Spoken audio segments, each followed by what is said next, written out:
Hello and welcome to Sport Tonight. I'm Cecilia Mogbe in Lagos.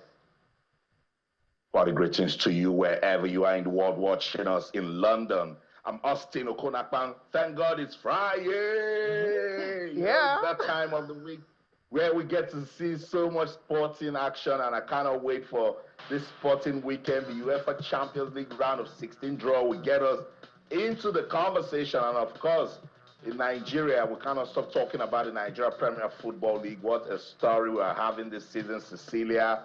So much to talk about, action-packed world of sports. Yes, it's a loaded package. We'll also be talking about basketball. Remember we told you earlier in the week that the Afro Basket qualifiers start today. And of course, the D Tigers are currently in action. It's halftime, first half, second half. After our second quarter, D Tigers are losing by 3 points.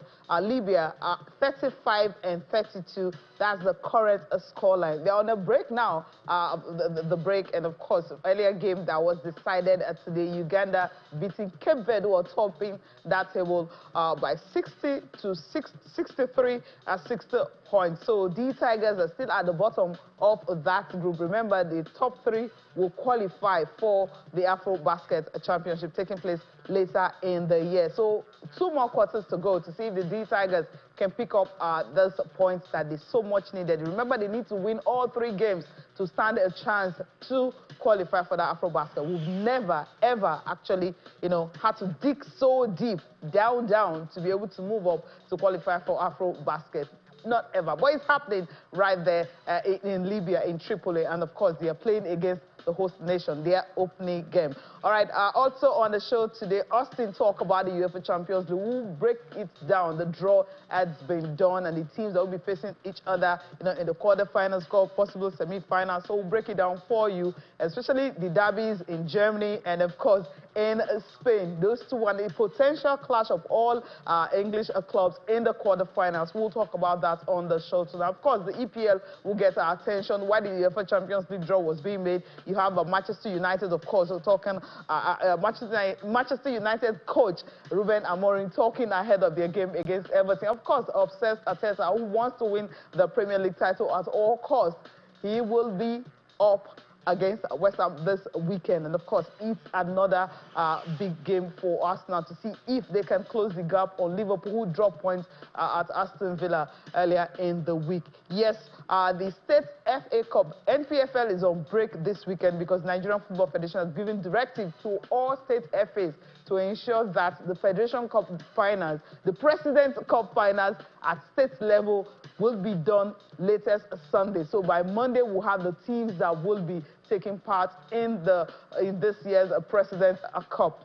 Yes, that will get our attention. Europa League, don't forget, we have Manchester United playing there. Tottenham also, their Conference League, yeah, not so much. But then we'll focus on Champions League, League of the Champions, and the second tier, but the third tier, yeah.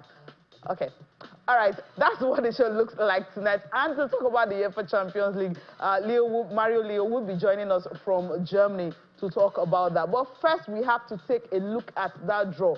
What is it like for us? We'll start off with that. We'll take a look at the draw before Mario Leo joins us to actually give a breakdown of the potential, the different teams that will be meeting in the next round. But here's the pairing for the round of 16. PSG, the champions and the leaders, the current leaders of the various leagues, the French Liga and English Premier League, will be meeting in the round of 16. PSG and Liverpool, Club Brugge and Aston Villa. And of course, if this happens, then this will happen. We'll break it down later on the show. Real Madrid and Atletico Madrid will be in action. PSV Eindhoven and Arsenal. Yes, this is the round of 16 pairing. Now, okay, Leo's going to join us now. Okay, let's just run through everything. You have Feyenoord and Inter Milan, Bayern Munich and Leverkusen, another derby, Dortmund and Lille, and Benfica and Barcelona. So this is the round of 16 pairings for you. Mario, you ready to join us on the show tonight? Good evening, Cecilia. I'm very, very honored and very proud to be on the show this evening. So welcome and good evening, and great to be back with Austin. So it's going to be a great discussion. I very much look forward to the topics, great draws, great games. So Cecilia, let's fire it away. Yeah, all right, we're firing all the way. Yes, we are starting off with the PSG and Liverpool game. I mean, what happened, PSG had a very easy draw in that knockout round playoffs, so to speak, because they were facing Brest, and what they did to them, 10-0 on aggregate. I mean, that's supposed to be a knockout stage, but it was just you're beginning the Champions League like earlier rounds. That's when you normally see results like that. But against Liverpool, what's your take on this? Yeah, I mean, I guess nobody expected PSG to smooth through Brest, because obviously Brest was the surprise package of the group stage of the 8 games. They didn't show any weaknesses. Obviously PSG did very well in a way as well, but obviously taking the away game 3-0 and then cruising home 7-0 with, I think, 6 different goal scorers in that match. Yeah. Fantastic performance for PSG, because obviously we don't need to forget, the PSG 2.5 years ago, was with Neymar, with Leo Messi, with Kylian Mbappe, with Sergio Ramos. All the big stars are now gone, and it looks like that PSG is now becoming a real threat and a real competitor to go all the way and get that desired Champions League title for the French capital club, especially when we hear rumors that the Qatari government is discussing getting out, selling their shares of PSG. So I expect a great competition, a great battle between the two giants. PSG, I think, because without, let's say, the real extraordinary star, has found a great combination inside the dressing room. They are a great force. They're cruising Ligue 1 very comfortably, and obviously then they have the chance, obviously, to focus on the Champions League. And obviously, besides that, there are a couple of other big games, but this is for me, one of the biggest clashes in the round of 16. Yeah, talking about one of the biggest, the two sides, Liverpool, they are top in the league. But if you take a look at the points PSG have, they're 10 points adrift of any other team that is second in league, as you mentioned earlier. But then looking at that and looking at Liverpool, the distraction of the Premier League, because they know that Arsenal the driving force is there. Yeah, Nottingham Forest, he can also, they may not be a threat, but of course, Manchester City are climbing up slowly. Will that distraction actually be a factor for Liverpool?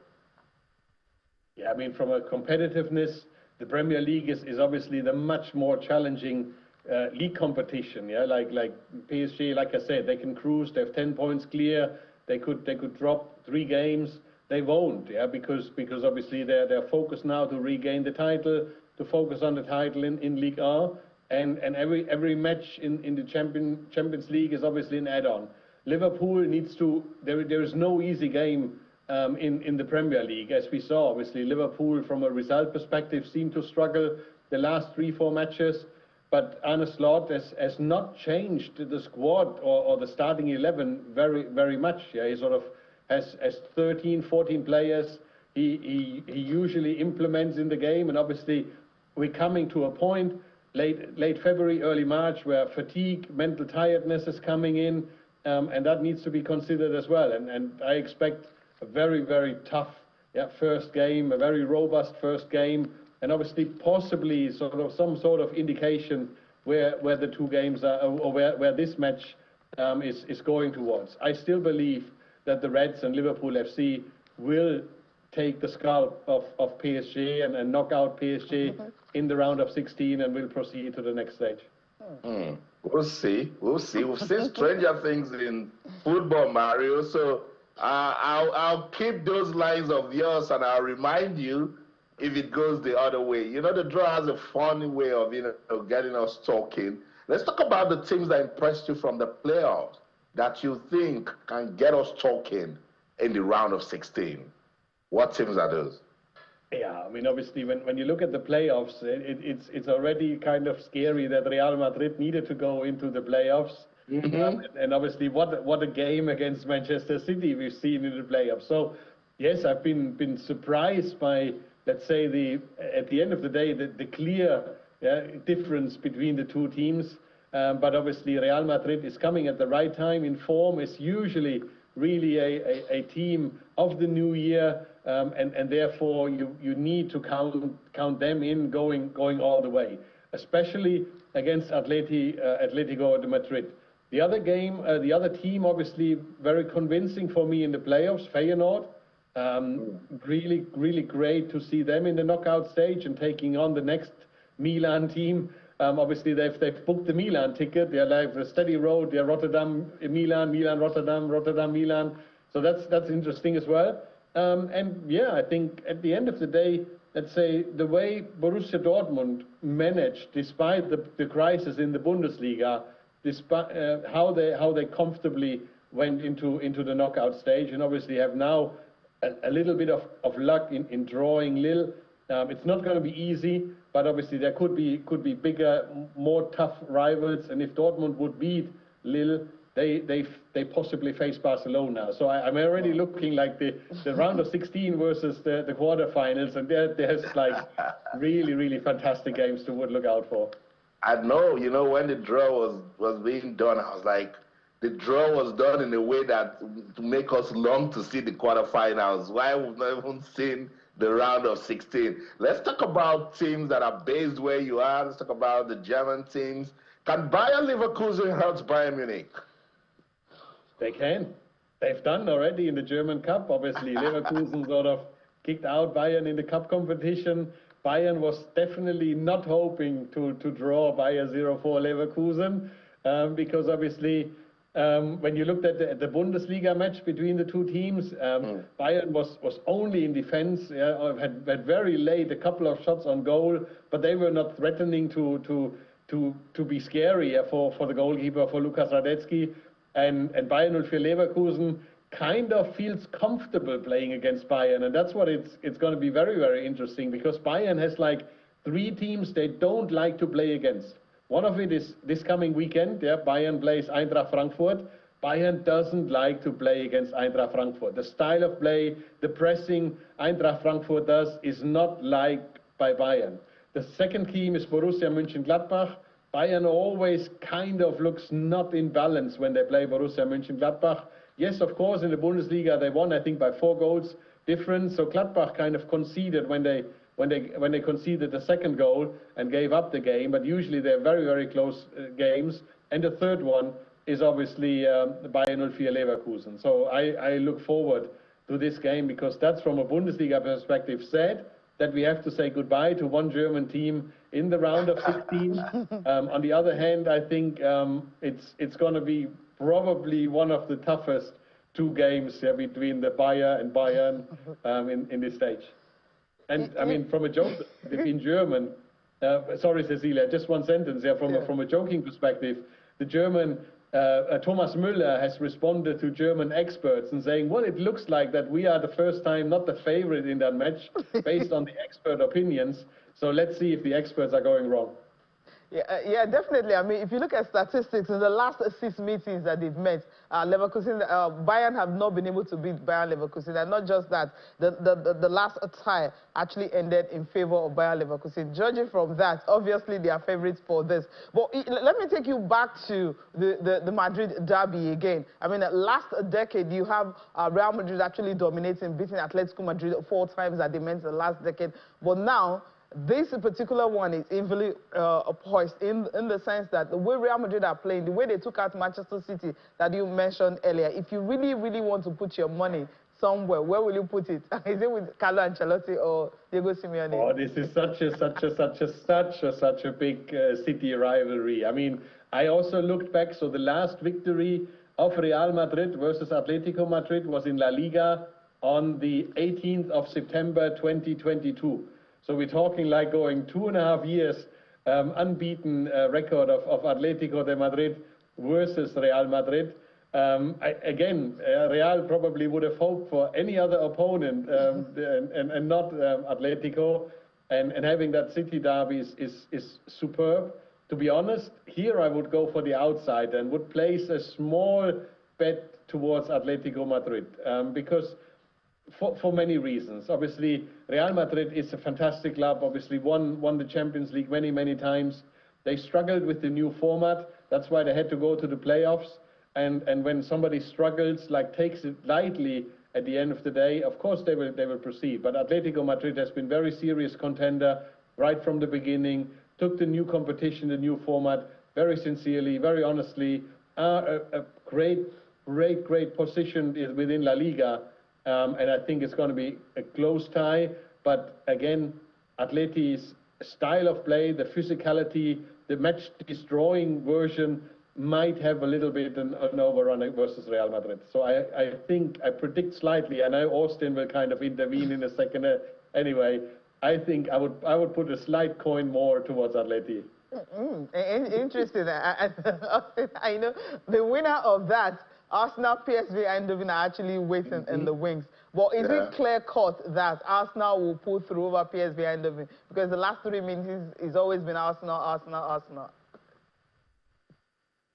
Yes, very true. I mean, Austin, you can also come in the conversation, but very true. I mean, Arsenal is the clear favorite on paper. If you look at their squad value versus PSV value, and obviously there's been, I think, 2 or 3 PSV players still on the radar and on the scouting list of Arsenal. So now, obviously, in a direct competition, they can see whether a summer transfer of one of the PSV players to Highbury or to the Emirates Stadium in Arsenal is a possibility. I mean, we're getting now into the serious business of the competition. There will be no easy game anymore, and really the rounds, the way it's designed, the way the format is coming in, I really can't wait, because when you then look, let's say, into the semi-final opportunities, and you see on the right-hand side Barcelona and Bayern Munich kind of stand out. On the left-hand side, you see Real Madrid, Liverpool, kind of standing out, although I said Atleti, so, but there's just tough competition all the way. Because Bayern obviously has a mentally, for me, a little bit of an advantage, because Munich or Bayern Munich wants to play the final at home. So that probably gives them a little bit of an extra edge of motivation and mental strength. I totally agree. As regards Arsenal, PSV, the head-to-head record looks good for the Gunners. 3 wins, 4 draws, and just 1 win to PSV. And we should see the way Mikel Arteta has set up his team for the UEFA Champions League. They play differently from what we see in the Premier League. So definitely, they might just be believing, you know, that they can go all the way this time around in the UEFA Champions League. So, I don't know if we have those tracks ready. Let's get some talking points from the Champions League draw. I'll get back to Mario.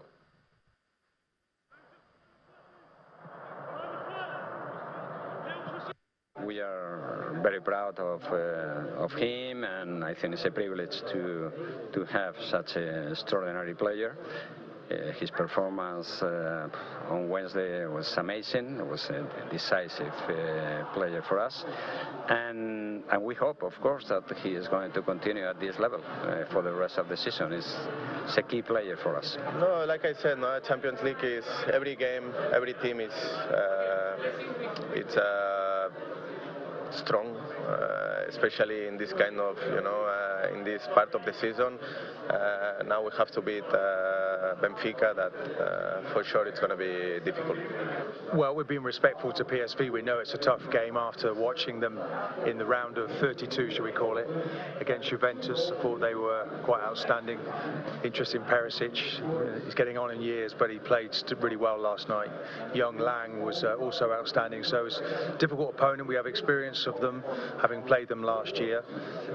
And we have to be confident going into these games, because our record in the Champions League is, 6 wins from 8, 4 of those at home. We make for quite a formidable opponent in the Champions League. So nobody really wants to play against Arsenal, that's for sure.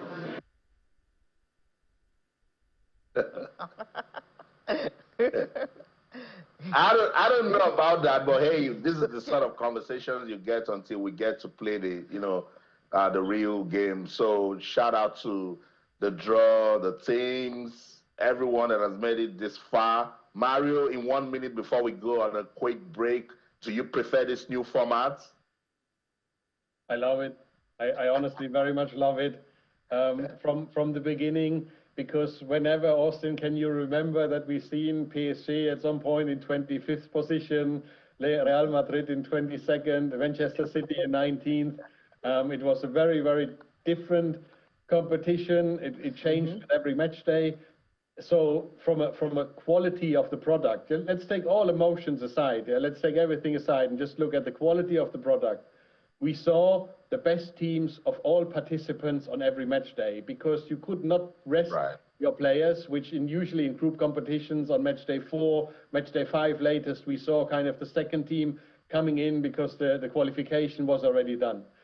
We saw probably the games with the most goals, because very early, after 3 or 4 match days, we noticed that teams realized, oh damn, yeah, this is so close from a point perspective, and the second differentiator is the goal tally.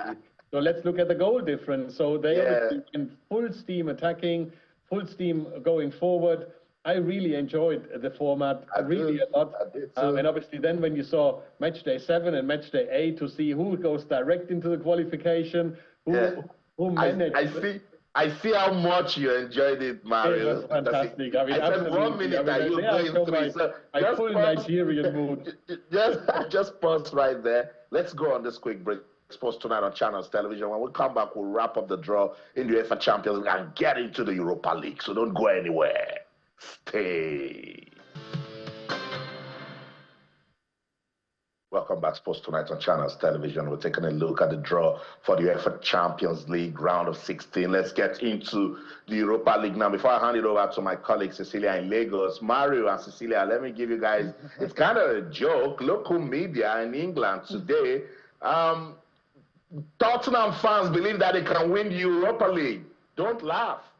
But I mean, it's football where anything can happen, Cecilia. It's possible, because if you take a look at Tottenham right now, the only chance they can get to play in Europe next season is to win Europa League. Manchester United are also targeting it. I believe maybe because of what happened last weekend against Manchester United, and that's the reason they are hoping they can actually win. It's good to dream, actually, Austin. It's actually good to dream. So dream, and dreams come true most times, yeah?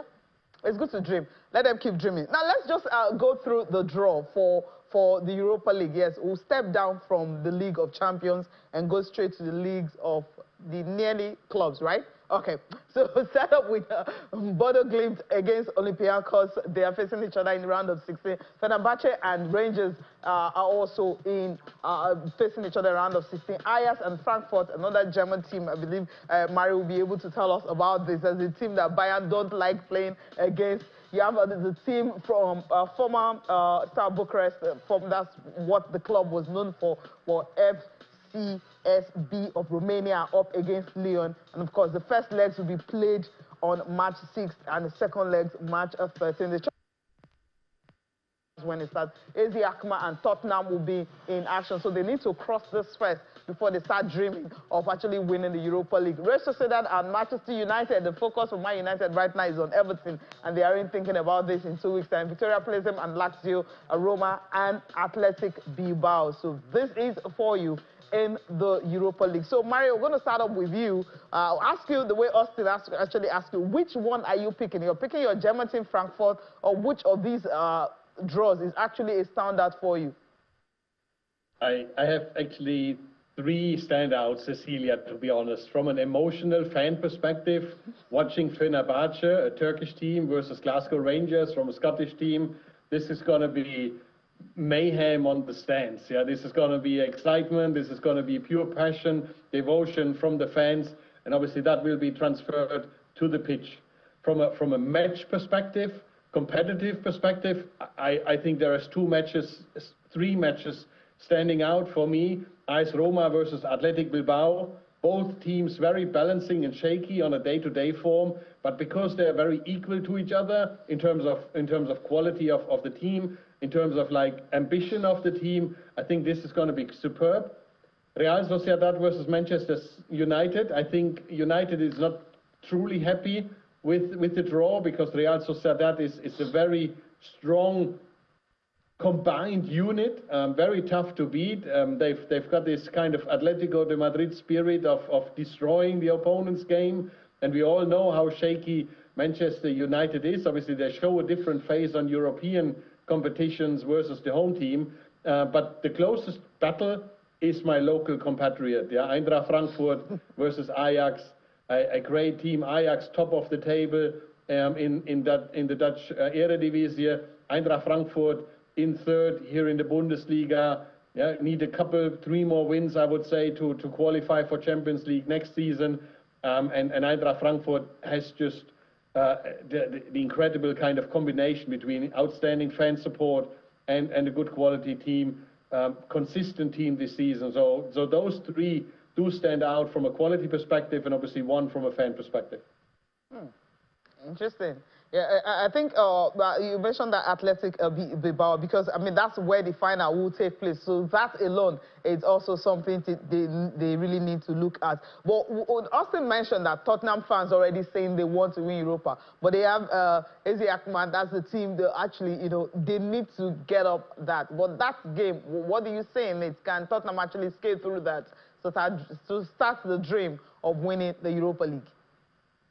I think they can, but they won't. Yeah, because Tottenham don't win any titles. So Tottenham fans and Tottenham Hotspurs can dream. I don't think they have the consistency and the quality to go all the way. Because obviously, if they win the next round, I think they face the winner of Eintracht Frankfurt versus Ajax, another tough rivalry. If they win it, they deserve it, but I don't think they really do. They have a chance. They're in a good spot, but obviously the problem is, yeah, will they be able to get their starting 11? They've got a lot of injured players. They had a coach under threat with Angel Postecoglou, and only the victory versus Manchester United kind of saved him and his job. So obviously there's a lot of challenges to go through. Yes, of course, because we just looked at the draw in general. Yeah. But I think Tottenham Hotspurs is just too inconsistent to go all the way and win the title. I totally agree, and that's the point I was trying to make, you know, when I was listening to those guys. No doubt, you know, it's round of 16, and if they take a look at the way they got there, they would want to big themselves up, but hey, that consistency really matters. And we know with the way they drive from now till March in the Premier League, and that's what we're getting into. Let's get into the Premier League. Up next for Tottenham is Ipswich. I'm sure Cecilia will go to the screen, you know, shows the fixtures, but there's an important London derby between Arsenal and West Ham, and Arsenal needs to show us some consistency if they truly, really want to push for the league title, Cecilia. Yeah, definitely. Let's just run through the fixtures. We're starting off with Saturday's games. The first one for Saturday, you have Everton. They will be hosting Manchester United. Remember, they lost to Tottenham in the last week, so they're 15th right now on the log. You have Arsenal and West Ham, the London derby. You have Bournemouth will be hosting Wolves, and Fulham and Crystal Palace. So these are the games for Saturday. We have other games coming up in the English Premier League. Ipswich Town and Tottenham will be in action. You have Southampton and Brighton. Then after that, they have Aston Villa and, of course, Chelsea. Another game to really watch out for. For Sunday, you have Newcastle and Nottingham Forest, and Manchester City will conclude the fixtures for Sunday, and Liverpool. Now, this is the big one. But first, we're going to start off with Arsenal. Let's listen to Mikel Arteta first, who is obsessed with winning the league. And, of course, Mario will come in here.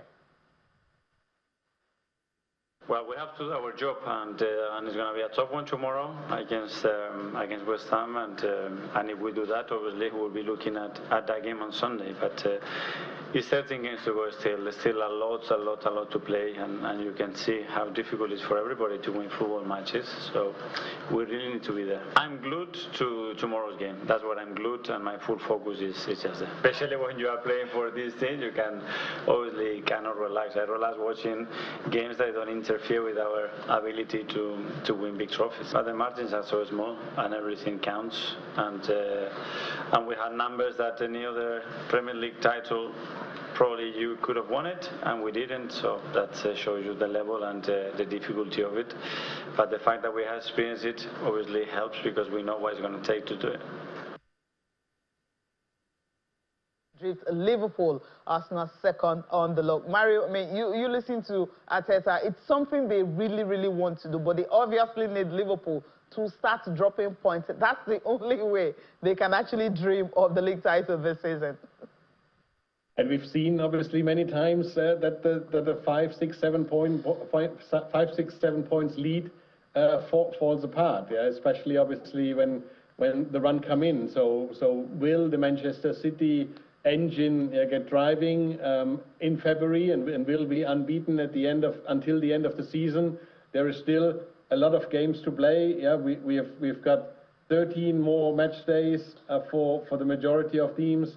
And obviously, if Arsenal wins tomorrow, it's only 5 points. If Liverpool loses on Sunday versus Manchester City and Arsenal wins their game in hand, it's only 2 points. So it is a very, very close call, yeah. And obviously those matches are the decisive matches. And Manchester City on home soil have found their form, have found the support. They know the 12th man of the fans is really standing behind them because they're having a tough season through injuries and now need to integrate 3-4 new additions, recruits they had in January. Omar Mamouche on occasion showed his talent.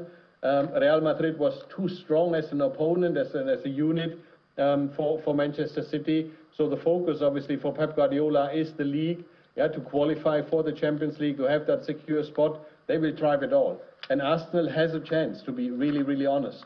And for me, when you ought the other game I wanted to mention is Everton versus Manchester United. I mean, Man United, to be honest, can be very lucky to be 10 points ahead of the bottom three because the team is not ready to fight in relegation battles. They like to play quality football, but in the relegation zone, there is no quality football. It's a fight for survival. And the Manchester United squad is not ready to fight for survival. So they will lose tomorrow, I think, against Everton. That's my prediction. But unfortunately, Brentford leads Leicester already. So the bottom three are all the promoted teams. They don't claim enough points to threaten Manchester United to make them really nervous. And that's kind of the advantage of Manchester United at this moment in time. Totally agree, because they need to show workings. They need to play like a big team. They need to change their mentality, and that's the same thing for Arsenal. Liverpool cannot be dropping these points, and then you're not even, you're not soaking up the pressure. You're not pushing, and that's what people are saying that if this were maybe Manchester City or even Chelsea, Liverpool by now that point would have been got to like 3 or 5 marks, and that's what Arsenal needs to do against West Ham in that London derby, because West Ham, they're in a very difficult place. They've not won a game in their last 4 matches. They're listening to Graham Potter. He's looking forward to that game, and he hopes to turn things around playing Arsenal. Well, the context is completely different, so not too much, to be honest. It's more just how can we prepare the players and the team to go to a tough place, of course. Arsenal are a top team, but I think it's a good game for us in terms of responding to the disappointment against Brentford, and we're looking forward to it. We've had a good week again. That we've had to deal with the disappointment of the last game, and now we're looking forward to a real big challenge, because that's what it is. It's a big challenge. Well, I understand where they're getting their confidence from, Mario. It's Arsenal. And, with the London derby, Arsenal, they just know how to, fizzle out. We've seen it against Fulham. We've seen it against West Ham. So I do not blame Graham Potter. But, we talked about Manchester United. So let's listen to Ruben Amorim. So Mario can just react to that and what Graham Potter said, and then we'll wrap up this segment. I felt that the week is really good. I see things in training, but sometimes it's hard to pass that to the game. But I feel that they are improving. Sometimes we cannot show that in the game, but I hope that tomorrow is another opportunity to show a better performance. The way they play, they believe it a lot. They are winning games. They are being really competitive. So it's an amazing job by David Moyes to recover the team, and you feel it. When you watch the game, you feel it that the confidence and the belief are there. So it's going to be a really hard game. It showed that it's a difficult job, and again, we have to try to understand the history. This club had a figure that is you cannot replace, and in Sir Alex Ferguson, and then it's a hard job to do it because everything was connected with one person, and when that person leaves, it's really hard. But like I said, he's doing an amazing job. He did an amazing job with West Ham, so it's that kind of coach that is really hard to win games. And I totally agree, Mario. David Moyes is doing an amazing job, and he's trying to, stabilize things right there at Everton. But let's focus on Manchester United and Ruben Amorim.